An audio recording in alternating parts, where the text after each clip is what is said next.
So hi hello namaste, నేను మీ Gopi. Welcome back to our channel. ఈరోజు మనతో వచ్చరికి సినీ నిర్మాత నటికుమార్ గారు ఉన్నారు. సార్ నమస్తే. సార్ నమస్తే. సార్, ఈ మధ్య మనం చూస్తున్నాం అసెంబ్లీకి కూడా కేసీఆర్ గారు ఒకసారి వచ్చారు, ఆయనకి రావడం కుదరట్లేదేమో. సో అదిగాక కేసీఆర్కి కేటీఆర్కి మధ్య మాటల దూరం కూడా చాలా మధ్య పెరిగిందంట. ఎందుకు సార్? ఎక్కడ వచ్చారు అసెంబ్లీకి? అసెంబ్లీ బయటకు వచ్చారు. ఓన్లీ మీడియా రూమ్ దగ్గరకు వచ్చి వెళ్ళారు, లోనికి రాలేదే. అంటే రేవంత్ రెడ్డి భయమా? రేవంత్ రెడ్డి అంటే భయం అని ఎందుకు చెప్పారు? రేవంత్ రెడ్డి ఆయన senior most MLA, senior most chief minister and మంత్రి. ఆయనకి ఎందుకు భయం ఉంటుంది? కాకపోతే ఏంటంటే ఆ చిన్న కుర్రోడి దగ్గర, నా ముందు నించున్న కుర్రోడి దగ్గర నేను ఉండి అవమానపడ్డామా అనేది ఒక ఫీలింగ్ ఉండొచ్చు. చిన్న కుర్రోడని కాదు, అక్కడ అసెంబ్లీలో సీఎం, అది ఆయన ఫీలింగ్. అది ప్రజలు ఆయన్ని సీఎంగా ఎన్నుకున్నారు. ఆయన ఆయన మనసు యాక్సెప్ట్ చేయలేకపోతుంది. ఆయన మనసు యాక్సెప్ట్ చేయలేక ఆయన ఒక యుగోతోనే ఆయన బాధపడుతూ ఈరోజు ఆయన ఎప్పుడైతే ఉద్యమంలో ప్రజలు బ్రహ్మరథం పెట్టారు, ఉద్యమంలో ఆయన నిలబెట్టి ఆయన సీఎం చేశారు. ఉద్యమంలో మొత్తం సోనియా గాంధీ గారు ఆ రాష్ట్రం ఇచ్చారు. ఈరోజు మొత్తం ఉద్యమం అనేది మొత్తం టోటల్గా కేసీఆర్ గారు, తెలంగాణ రాష్ట్రం అంటే కేసీఆర్ గారు అనే స్టేజ్ తీసుకొచ్చారు. అలాంటిది ఆయన ఏమనుకుంటే శాశ్వతంగా లైఫ్ లాంగ్, అప్పుడు మనం టోటల్గా రజాకారులు నడిపారు కదా, అలాగే మొత్తం కొన్ని వందల సంవత్సరాలు నాకే ఉంటుంది, నా కుటుంబానికి ఉంటుంది అనుకున్నారు. Is not correct. ప్రజలు విజ్ఞులు. అందుకే ఏం చేశారు, ఎప్పుడైతే ఇది నాది రాష్ట్రం, మనది రాష్ట్రం కాదు, నాది రాష్ట్రం అని ముళ్ళు కంచెలు ఎప్పుడైతే వేశారో, ఎప్పుడైతే ప్రజలకు దూరం అయ్యాడో ఆయన ప్రజలు దూరం చేశారు. కొడుక్కి వారసత్వం ఇవ్వడానికి, అల్లుడికి వారసత్వం ఇవ్వడానికి, కూతురికి వారసత్వం ఇవ్వడానికి, ఎప్పుడైతే కరప్షన్లో కూతురి పేరు వినబడటానికి, వీళ్ళందరి మీద కరప్షన్ పెరగటానికి, మొత్తం టోటల్గా కాళేశ్వరం ప్రాజెక్టు ఏదైతే ఉందో దాని మీద మొత్తం టోటల్గా రిపేర్లు రావటానికి, దాని మీద ఆల్రెడీ అభియోగాలు రావటానికి, విద్యుత్ శాఖ మీద ఏదైతే అభియోగాలు రావటానికి, ఇలాంటివన్నీ ఎప్పుడైతే పడుతున్నాయో, అసెంబ్లీలో అవుతున్నాయో, అవి వినే ఓపిక ఆయనకి లేదు. ప్రజల సమస్యలు వినే ఓపిక లేకపోయినప్పుడు ఎమ్మెల్యేకి రాజీనామా చేయొచ్చు కదా. అందుకే ప్రజలే చెప్పాలి. ప్రజలు ఆల్రెడీ చెప్పారు, ప్రజలు చెప్పారు. ఎప్పుడైనా అసెంబ్లీ అంటే ఏంటో తెలిసిన, మనం ఎమ్మెల్యే గెలిగితే ఆ ఎమ్మెల్యే అసెంబ్లీలో అడుగు పెట్టడానికి సామాన్యుడు మీకు నాకు ఆ అదృష్టం రాదు.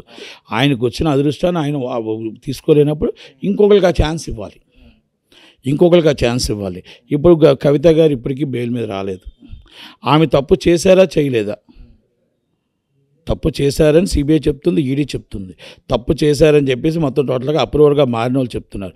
డబ్బులు తీసుకున్నారని చెప్తున్నారు. అభియోగాలు మోపారు.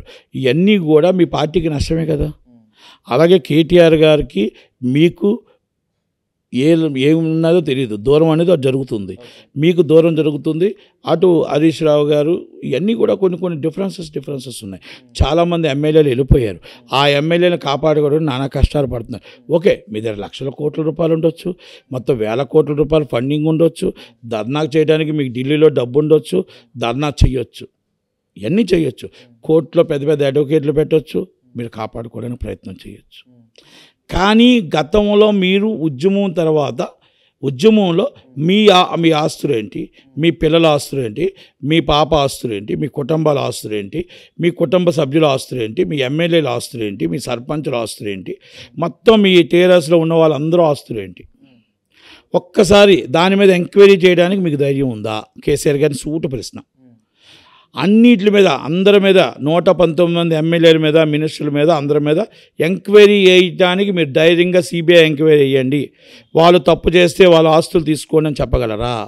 మీ అబ్బాయి గారికి ఎక్కడి నుంచి వచ్చింది, ఏ వ్యాపారాల్లో ఆస్తులు వచ్చాయి, మీ అమ్మాయి గారికి ఏ వ్యాపారాల్లో ఆస్తులు వచ్చాయి, ఏ వ్యాపారాల్లో ఇంత పెద్ద బంగళాలు, పెద్ద కార్లు తీసుకున్నారు.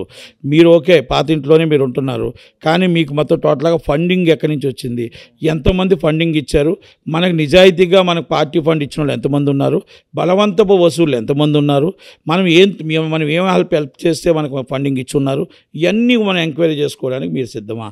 మీరు మీ దత్తపుత్రుడు జగన్మోహన్ రెడ్డి గారు ఇద్దరు కూడా దాకా పవన్ కళ్యాణ్ దత్తపుత్రుడు అంటూ ఉంటారు, ఇప్పుడు Jaganmohan Reddy right, is clear cut. అది ఆయన నా కొడుకు లాంటి వాడు ఆయన చెప్పాడు, దత్తపుత్రుడని ఆయన నాకు మార్గదర్శకుడని ఆయన చెప్పాడు.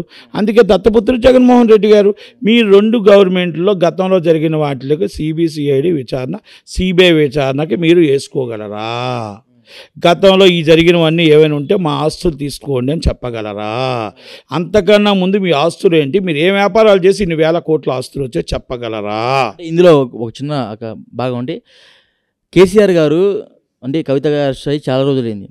రాష్ట్ర ప్రజలందరికీ ఒక డౌట్, కేసీఆర్ గారు ఎందుకు వెళ్ళట్లేదు జైలుకి కవిత గారిని పరామర్శించడానికి లేకపోతే చూడటానికి కానీ? అంటే కూతురు అంటే ప్రేమ లేకుండా పోయిందా, లేకపోతే ఏ విధంగా ఆమెను ఇల్లు అప్రోచ్ అవ్వలేకపోతున్నారు కేసీఆర్ గారు? అంటే తప్పు జరిగింది కాబట్టి ఆ తప్పుని ఆయన వెళ్తే దాన్ని ఆయన యాక్సెప్ట్ చేయాల్సి వస్తుంది. కనుక తప్పు అనేది కంపల్సరీ చూపిస్తున్నారు కాబట్టి అన్ని మొత్తం టోటల్గా ఎవిడెన్స్లతో పాటు అప్రూవల్గా మారారు కాబట్టి అప్రూవల్గా మారి ఇచ్చామంటున్నారు కదా, డబ్బు ఇచ్చామంటున్నారు కదా, నిప్పలేందో పొగరాదు కదా.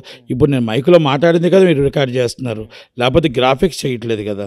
కనుక వాళ్ళు అప్రూవల్గా మారి అవన్నీ చెప్తున్నారు కదా, పలానా మొత్తం దాంట్లో దేంట్లో పార్ట్నర్స్ ఉన్న డబ్బు ఎలాగ వెళ్ళింది, ఎక్కడికి వెళ్ళింది, ఏ రూపాన్ని వెళ్ళింది, ఎవరి త్రూ వెళ్ళిందో చెప్తున్నప్పుడు అయితే కేటీఆర్ అదేవిధంగా హరీష్ రావు ఇద్దరు ఇలా చూడటానికి అంటే వాళ్ళిద్దరు ఒప్పుకున్నట్టే కదా మరి. అక్కడ వెళ్ళి ఆమె నేను కలటానికి వెళ్ళలేదు.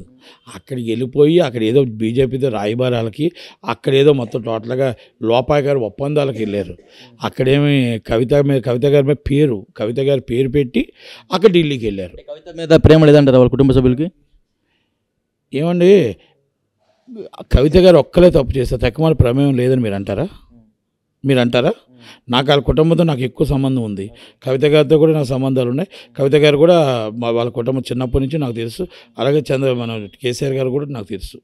నాకు దాదాపు 30 సంవత్సరాల నుంచి వాళ్ళ కుటుంబం తెలుసు. కనుక కవిత గారు ఒక్కలేదు, ఎవరో తెలియకుండా ఎవరు లేకుండా కవిత గారు ఒక్కలేదు తప్పు చేశారంటారా? కాదు కదా. ఇప్పుడు మీరు సమర్థిస్తున్నారా కవిత గారిని? నేనెందుకు సమర్థిస్తాను? ఆమె ఒక్కటే తప్పు చేసింది అన్నట్టు. దానికి ఎవరు అతిథులు కారు. తప్పు చేస్తే శిక్ష అనుభవించాల్సిందే, తప్పు చేస్తే జైలుకి వెళ్ళవలసిందే. ఎవరైనా దానికి అతిథులు కారు. చట్టం తన పని తాను చేసుకుపోతుంది. అంటే దానికి ఆల్రెడీ ఆయన కడిగి ముచ్చులాగా వస్తుంది అని చెప్తున్నాడు కేసీఆర్ గారు. మా చెల్లెలు ఏ తప్పు చేయలేదు అంటున్నారు. అది ఎవరెవరు తప్పులు చేశారు, ఏం చేశారు, ఈ ఫోన్ ట్యాపింగ్లో అవ్వచ్చు, లేకపోతే ఇప్పుడు మరి విద్యుత్ దాని మీద కమిషన్ వేశారు. సుప్రీంకోర్టు కమిషన్ మార్చమన్నారు, కమిషన్ చైర్మన్ మార్చమన్నారు. అంతే తప్ప కమిషన్ తీసిమని చెప్పలేదు. నిజంగా ఆయనకి చిత్తశుద్ధి ఉంటే ఆ కమిషన్ ముందు ఆయన అన్నీ ఒప్పుకొని ఏం జరిగిందో చెప్పొచ్చు కదా. కనుక కమిషన్ మన కోర్టుకి వెళ్ళారు. ఇవన్నీ కూడా టైం టేకింగ్, అంటే టైము తీసుకోవడం కోసం చేస్తున్నవి. మనం ఏమంటామంటే కొన్ని చట్టాలు ఉంటాయి, ఆ చట్టాల్లో టైం తీసుకుంటారు. ఆ టైం టేకింగ్ అనేది ఉంటుంది. కనుక వీళ్ళిద్దరి మధ్య మాటలకి దూరం ఏంటంటే కేవలం కవిత అనే ఒక క్యారెక్టర్ ఉంది. అంటే కవిత గారిని కేసీఆర్ కలవట్లేదు. సో అందుకని కేటీఆర్ గారికి కవితకి కేటీఆర్ గారికి కేసీఆర్ గారికి మధ్య మాటల దూరం పెరిగింది అన్నారు. అంటే వాళ్ళ కుటుంబమే కదండి. అది కేసీఆర్ గారు ఎందుకు కలలేదు, ఏం కలలేదు అని ఆయనకు తెలుసు, అది కేటీఆర్ గారికి తెలుసు. ఇదంతా ఏంటంటే ఇంట్లో ఒక భాగస్వామ్యమే. ఇదంతా ఏంటంటే నేను ఎలా మాట్లాడాలి, మీరు ఎలా మాట్లాడండి, నేను ఎలా మాట్లాడాలి, సోషల్ మీడియాలో ఈ విధంగా వదులుదాం, ఇవన్నీ కామన్ అండి. అంటే నేను చెప్తున్నాను కదా, రేవంత్ రెడ్డి గారి సర్కార్ని ఎలా పడేద్దామని ఒక ప్లానింగ్లో చేశారు.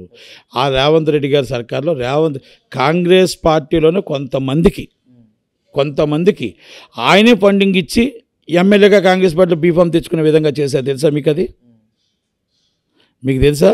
గవర్నమెంట్లో పొరపాటున ఒక 10-12 తక్కువ వస్తే ఆ 10-12 ఇటు రావడానికి కొంతమందికి డబ్బులు ఆయనే ఫండింగ్ ఇచ్చాడు. ఆయనే గెలిపించుకోవడానికి ప్రయత్నం చేశాడు, వాళ్ళ మనుషులనే ఓడించి.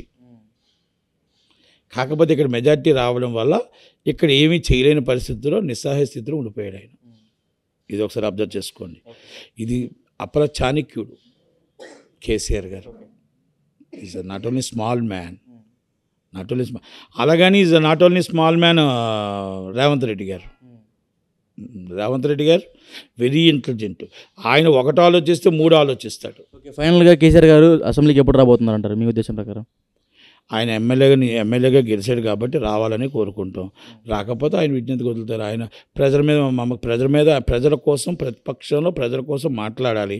ప్రజల కోసం మాట్లాడే గొంతుగా ఆయన మరి వినిపించాలనుకుంటున్నాడా, లేకపోతే ప్రజలు మనకు అవసరం లేదనుకుంటున్నాడా అనేది నిర్ణయం కేసీఆర్ గారు తీసుకోవాలి. Okay sir, thank you.